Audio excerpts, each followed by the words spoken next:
Eating out has gotten so expensive that Waffle House prices have doubled over just the past 5 years. And prices at IHOP have almost done the exact same, with increases of 82%. Texas Roadhouse, TGI Fridays, Applebee's, Cheesecake Factory, Hooters, and Chili's have all increased their prices by almost half in the past 5 years. So it's little wonder that people are refusing to go out to eat anymore.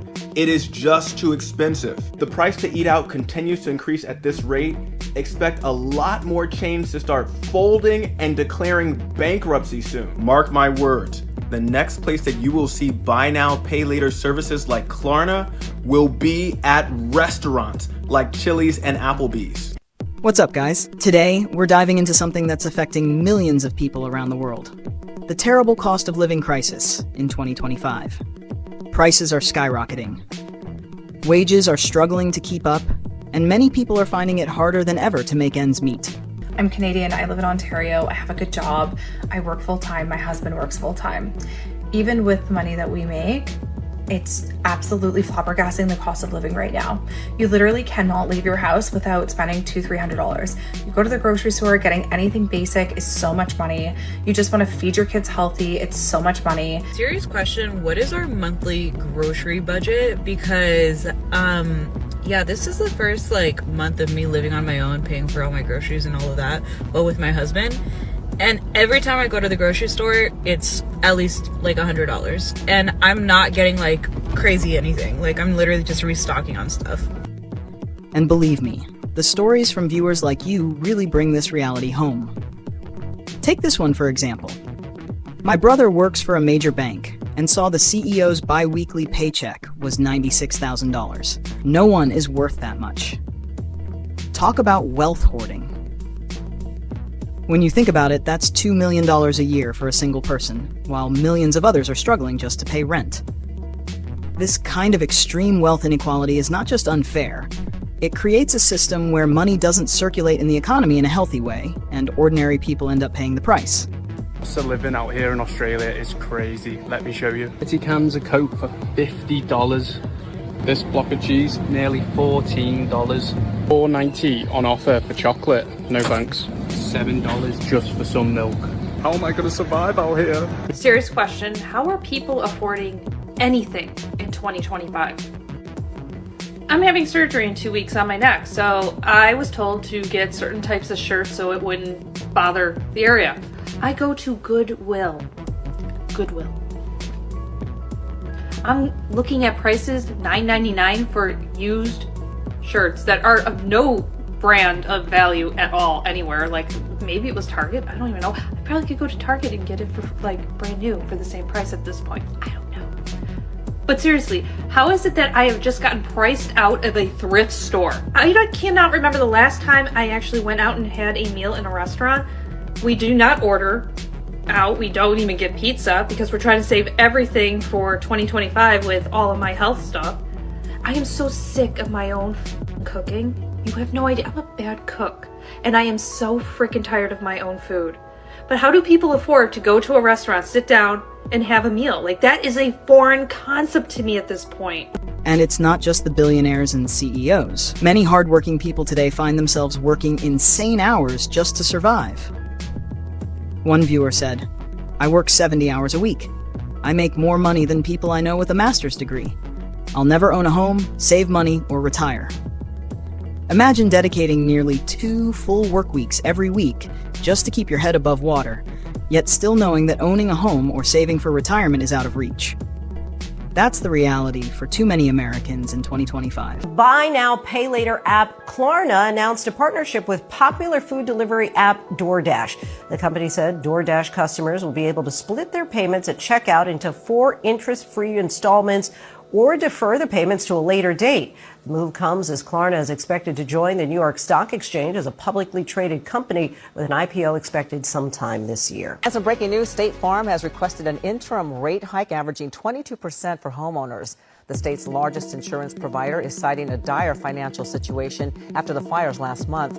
The company says it's already received more than 8,700 claims and has paid more than $1 billion to customers. State Farm said back in 2023 that it would stop writing new policies in California.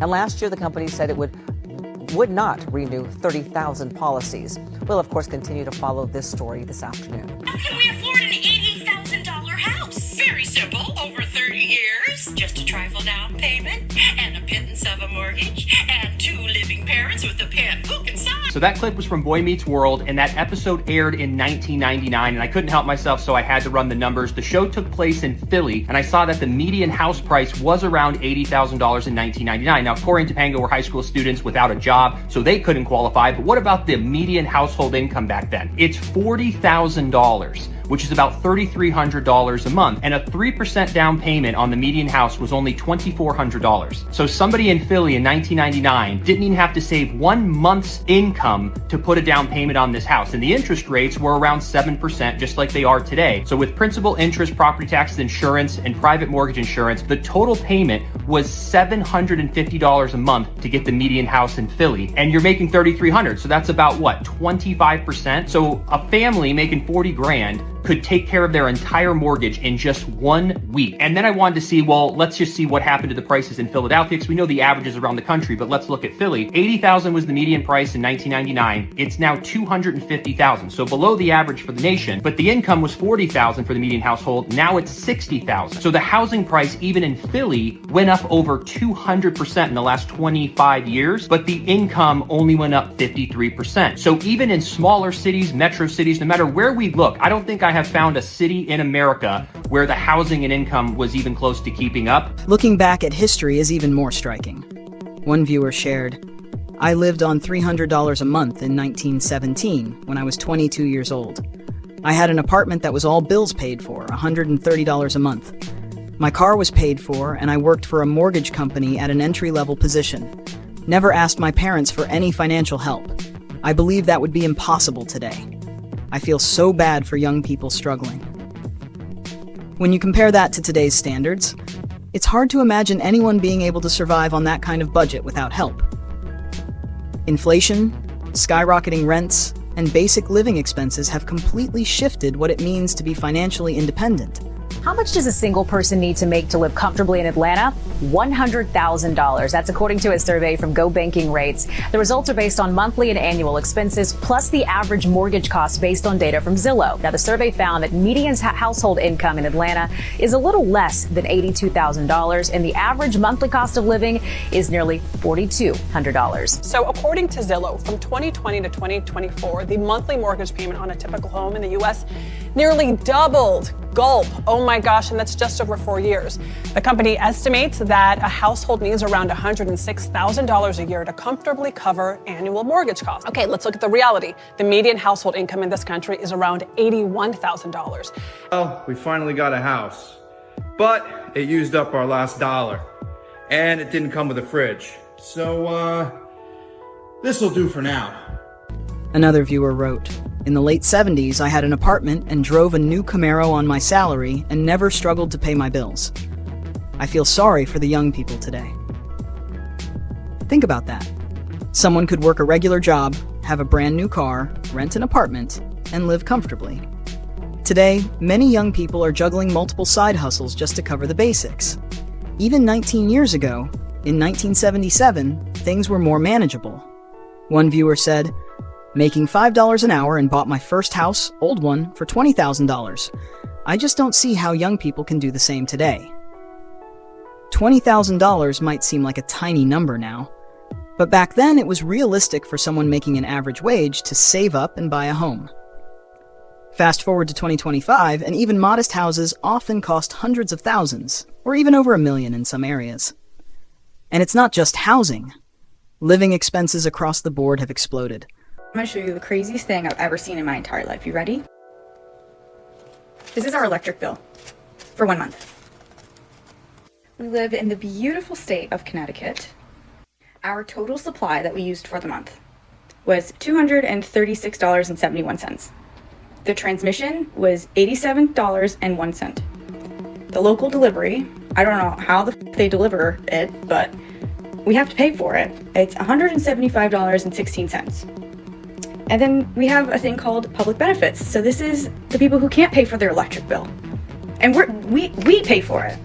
It's $227.76. So I am paying to keep somebody else's lights on. Excuse me, what? Make it make sense. One person explained, living expenses used to be around 30% of your income. Now it's more like 80%. So sad. From groceries to utilities to transportation, it seems like everything takes a bigger and bigger slice of your paycheck. One viewer put it in stark terms.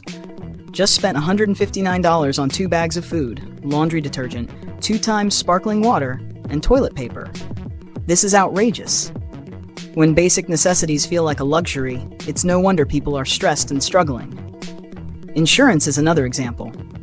One comment from Texas stated, "Insurance companies did the same thing here after all the hurricanes.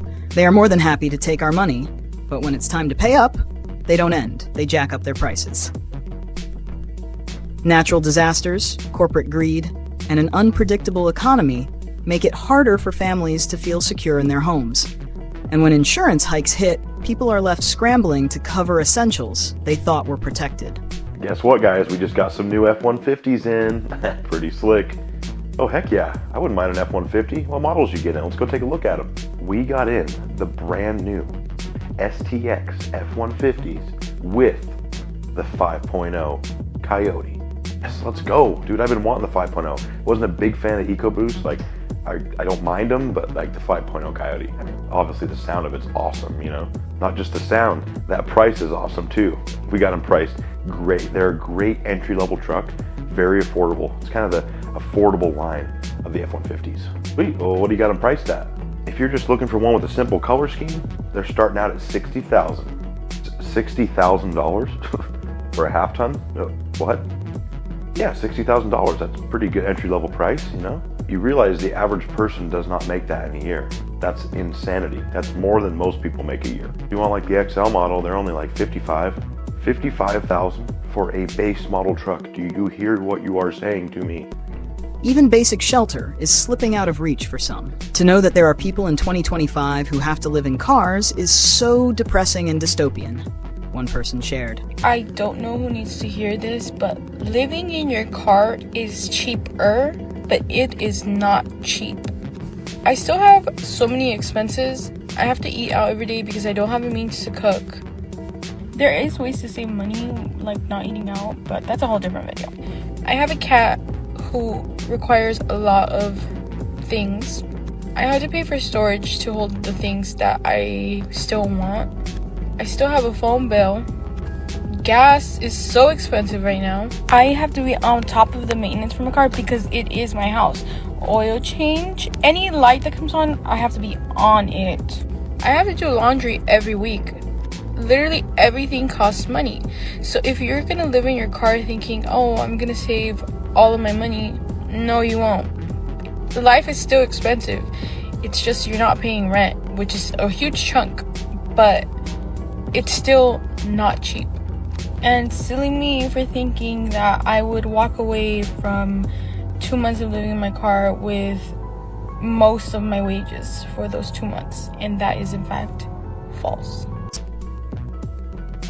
It's a sobering reality that homelessness is on the rise even in places where there are jobs and opportunities, simply because wages haven't kept up with living costs. And yet some prices continue to rise simply because there are people willing to pay them. One viewer put it bluntly, cost on everything won't go down like concert tickets, Disney World, and restaurants, as long as some people still willingly pay it. This shows how consumer behavior and corporate pricing strategies are intertwined, keeping certain prices inflated. Someone explained to me how everyone says that they're struggling. Everyone says that they're living paycheck to paycheck right now. But then you go look at Disney and the lines are gigantic. You look at concerts, they're packed. The tickets sell out in seconds. How can everyone, and I mean everyone, be supposedly struggling so bad, but then simultaneously they're also doing all of the things that require money that are not necessities? I'm not kidding you when I say everyone. Like, I don't know a single person who I have talked to who has said, man, things are just great right now, economically and financially for me. Last time I heard someone say that was like 2021. I am seriously scared for this country and the youth. I literally have spent probably $300 today, like on nothing. I had to go out this morning to get cash for my housekeeper. Here is my budget for living in Bangkok, Thailand for 2025. Along with my budget, I'm going to give you a condo review and go through all the details. No secrets, no gatekeeping, so let's go. I'm going to start by telling you upfront what my monthly budget is, and from there, give you the cost breakdown. So my new monthly budget for living in Bangkok, Thailand for 2025 is going to be $4,160. Can you live here a lot cheaper? Yes, absolutely. I just choose not to. So before you come at me in the comment section, here's how it all adds up. My rent is $1,800 a month, and I have a 2-bedroom, 2-bath condo, which is about 1,000 square feet, and it's located in the best area of the city. My electric bill is $120 a month. My water bill is $10 a month, and my high-speed internet is $30 a month. My cell phone with a US international plan is $100 a month. My international health insurance is $250 a month, and I have a policy that covers inpatient care only. Next, let's get into transportation for taking taxis, Grab, and the BTS train. My total transportation cost is $150 a month. My food budget for the weekdays, Monday through Thursday only, for the entire month is $250 a month. This includes a lot of coffee. Now, when it comes to my weekend budget, it's $250 per weekend, and that includes dates with my girlfriend. We go to nice dinners, we go to rooftop bars. That's gonna be a total of $1,000 a month. I also have a travel budget of $200 a month. Now, I don't travel every month, but when we do travel, that money gets applied to that budget. I have an emergency fund of $150 a month, and last on the list is a clothing budget of $50 a month. Again, this is an extremely high cost of living for Bangkok, and I've stated this before. You can live here a lot cheaper, and I will be putting together a cheap budget for living in Thailand for 2025 very soon. As always, this budget is based on my personal lifestyle and my overall budget. If you are happy living here on a cheaper budget, that's great. My budget and cost of living here is still 50% cheaper than when I was living back in America. So what's the takeaway here? The cost of living crisis in 2025 isn't just about numbers. It's about real people struggling, working harder than ever, and watching their opportunities slip away. It's about families making impossible choices, young people postponing milestones like buying a home or starting a family, and older generations looking back with disbelief. As one person said, "I feel so bad for young people struggling." The gap between the past and present is staggering. From people living comfortably on $300 a month in 1917 to buying a home on $5 an hour in 1977, to today's reality where even multiple incomes might not be enough. It's clear that something fundamental has changed. We're at a point where the system seems designed to favor the wealthy, leaving everyone else to fight for scraps. Thanks for watching, and I want to hear from you. How are you navigating this cost of living crisis in 2025?